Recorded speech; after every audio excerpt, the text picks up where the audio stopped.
ಸ್ನೇಹಿತರೆ, ವನಶ್ರೀ ಪಬ್ಲಿಕ್ ನ ಮತ್ತೊಂದು ವಿಡಿಯೋಗೆ ತಮಗೆಲ್ಲರಿಗೂ ಆತ್ಮೀಯ ಸ್ವಾಗತ ಸುಸ್ವಾಗತ. ಸ್ನೇಹಿತರೆ, ನಿಮಗೆ ಕಳೆದ ವಿಡಿಯೋದಲ್ಲಿ ಭಾರತವನ್ನ ಬಿಟ್ಟಿರಲು ಅಮೆರಿಕಕ್ಕೆ ಸಾಧ್ಯವೇ ಇಲ್ಲ ಎಂಬುದರ ಬಗ್ಗೆ ತಿಳಿಸಿದ್ದೆ.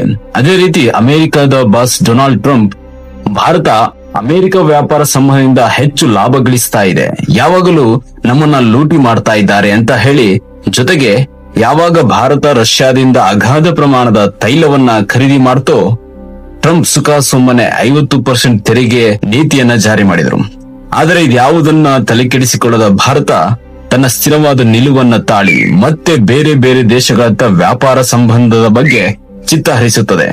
ಇನ್ನು 2025ರ ಶಾಂಘೈ ಶೃಂಗಸಭೆಯಲ್ಲಿ ಭಾರತ, ಚೀನಾ, ರಷ್ಯಾ ಉತ್ತಮ ಒಡನಾಟ ಆಯಿತು. ಆಗ ಟ್ರಂಪ್ ನಮಗೆ ಉಳಿಗಾಲವಿಲ್ಲ ಎಂದು ತಿಳಿದು ಮೋದಿ ನನ್ನ ಬೆಸ್ಟ್ ಫ್ರೆಂಡ್ ಎಂದು ಯೂಟರ್ನ್ ಹೊಡೆದಿದ್ದಾರೆ. ಮೋದಿಜಿ ಅವರ ಚಾಣಾಕ್ಷತನ ಡಿಪ್ಲೊಮೆಸಿ ಟ್ರಂಪ್ ಎದೆಗೆ ಕೊಳ್ಳಿ ಇಡುವಂತೆ ಮಾಡಿದೆ. ಟ್ರಂಪ್ ಈ ರೀತಿಯಾಗಿ ಯೂಟರ್ನ್ ಹೊಡೆಯುವ ಕಾರಣ ಏನು? ಹಾಗೆ ಮೋದಿ ಅಮೆರಿಕಕ್ಕೆ ಉತ್ತಮ ಪ್ರತಿಕ್ರಿಯೆಯ ನೀಡಿರುವ ಮರ್ಮವೇನು? ತಿಳಿಯೋಣ ಬನ್ನಿ. ಸ್ನೇಹಿತರೆ, 2025ರ ಆಗಸ್ಟ್ ನಲ್ಲಿ ಟ್ರಂಪ್ ನೀಡಿರುವ ಹೇಳಿಕೆ ಏನೆಂದರೆ, ಭಾರತ ನಮ್ಮ ಮಾರ್ಕೆಟ್ ನಲ್ಲಿ ಡಕಾಯಿತಿ ಮಾಡ್ತಾ ಇದರಿಂದ ಲಾಭ ಗಳಿಸ್ತಾ ಇದೆ. ತಾವು ರಫ್ತು ಮಾಡುವ ವಸ್ತುಗಳಿಗೆ ಹೆಚ್ಚಿನ ಟ್ಯಾಕ್ಸ್ ಹಾಕ್ತಾ ಇದ್ದಾರೆ ಅಂತ ಕಿರಿಕಿರಿ ಮಾಡ್ತಾ ಇದ್ರು. ಜೊತೆಗೆ ಭಾರತದಿಂದ ಎಕ್ಸ್ಪೋರ್ಟ್ ಆಗುವ ಪ್ರಾಡಕ್ಟ್ ಮೇಲೆ 50% ಟ್ಯಾರಿಫ್ ಹಾಕುವ ಬಗ್ಗೆ ಘೋಷಣೆ ಮಾಡೇ ಬಿಟ್ರು. ಇದರಿಂದ ಭಾರತ ಬಿಸಿನೆಸ್ಗೆ ಬಹಳ ದೊಡ್ಡ ಹೊಡೆತ ಆಯಿತು. ಜನರಿಗೆ ಆತಂಕ ಸೃಷ್ಟಿಯಾಗಿ ಟ್ರಂಪ್ ಯಾಕೆ ಹೀಗೆ ಮಾಡ್ತಾ ಇದ್ದಾರೆ ಎಂದು ಗೊಂದಲಕ್ಕೆ ಒಳಗಾದ್ರು. ಜೊತೆಗೆ ಭಾರತ ರಷ್ಯಾದಿಂದ ಅಗಾಧ ಪ್ರಮಾಣದ ತೈಲ ಖರೀದಿ ಮಾಡಿರೋದು ಅಮೆರಿಕಾಗೆ ಇಷ್ಟ ಆಗಲಿಲ್ಲ. ಇದರಿಂದ ಟ್ರಂಪ್ ಭಾರತದಿಂದ ಆಮದಾಗುವ ಸರಿಸುಮಾರು ವಸ್ತುಗಳಿಗೆ ಮೇಲೆ 50% ತೆರಿಗೆಯನ್ನ ವಿಧಿಸೇ ಬಿಟ್ಟರು. ಇದರಿಂದ ರಷ್ಯಾ ಮತ್ತಷ್ಟು ಹತ್ತಿರ ಆಯಿತು. ಸ್ನೇಹಿತರೆ, ಇತ್ತ ಶತ್ರು ರಾಷ್ಟ್ರವಾಗಿದ್ದ ಚೀನಾದ ಸಹಕಾರ ಭಾರತಕ್ಕೆ ದೊರೆಯಿತು.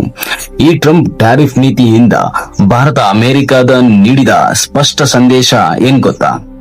ನಾವು ಯಾವುದಕ್ಕೂ ಬಗ್ಗುವುದಿಲ್ಲ, ಜಗ್ಗುವುದಿಲ್ಲ, ಹಾಗೆಯೇ ಕುಗ್ಗುವುದಿಲ್ಲ. ಸ್ನೇಹಿತರೆ, ಯಾವಾಗ ಭಾರತ ಈ ಅಚಲ ತೀರ್ಮಾನಕ್ಕೆ ಬಂತೋ ಅಮೆರಿಕ ಅಧ್ಯಕ್ಷ ಒಂದೇ ವಾರದಲ್ಲಿ ಯೂಟರ್ನ್ ಹೊಡೆದಿದ್ದಾರೆ. ಸೆಪ್ಟೆಂಬರ್ 5ರಂದು ಮೋದಿ ನನ್ನ ಬೆಸ್ಟ್ ಫ್ರೆಂಡ್, ಇಂಡಿಯಾ ಮತ್ತು US ರಿಲೇಶನ್ಶಿಪ್ ಸೂಪರ್ ಅಂತ ಭಾರತವನ್ನ ಜಾಗರಣೆ ಮಾಡ್ತಾ ಇದ್ದಾರೆ. ಇದಕ್ಕೆ ಮುಖ್ಯ ಕಾರಣ ಏನ್ ಗೊತ್ತಾ? ಭಾರತ SCO ಸಮ್ಮೇಳನದಲ್ಲಿ ಮೋದಿಜಿಯವರ ಅದ್ಭುತ ಪರ್ಫಾರ್ಮೆನ್ಸ್. ಇಂಡಿಯಾ, ಚೀನಾ, ರಷ್ಯಾದೊಂದಿಗೆ ಜೊತೆಗೂಡಿ ಅಮೆರಿಕಾಗೆ ಸೆಡ್ಡು ಹೊಡೆದು ನಿಂತೇ ಬಿಡ್ತು.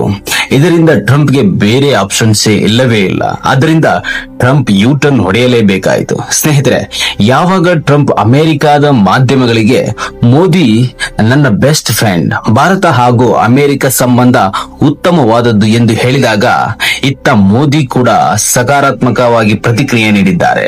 Chill Trump, India US relationship rock ಆಗುತ್ತೆ ಅಂತ ಮೋದಿ ಸಕಾರಾತ್ಮಕವಾಗಿ ಪ್ರತಿಕ್ರಿಯೆ ನೀಡಿದ್ದಾರೆ. ಸ್ನೇಹಿತರೆ, ನಾವು ಇಲ್ಲಿ ತಿಳ್ಕೋಬೇಕಾಗಿರೋ ವಿಷಯ ಏನ್ ಗೊತ್ತಾ? ಟ್ರಂಪ್ ಟ್ಯಾರಿಫ್ ಒತ್ತಡದ ನಡುವೆಯೂ 1 ಇಂಚು ಕೂಡ ಭಾರತ ಬಗ್ಗಲಿಲ್ಲ.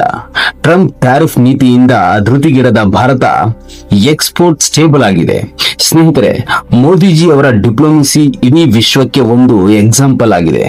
ಒತ್ತಡಕ್ಕೆ ಬಗ್ಗದೆ ಸ್ವತಂತ್ರ ನೀತಿಯನ್ನ ಇಟ್ಟುಕೊಂಡು ಗೆದ್ದಿರೋದು ಭಾರತ ಗ್ಲೋಬಲ್ ಪವರ್ಗೆ ಸಾಕ್ಷಿಯಾಗಿದೆ ಅಲ್ವೇ?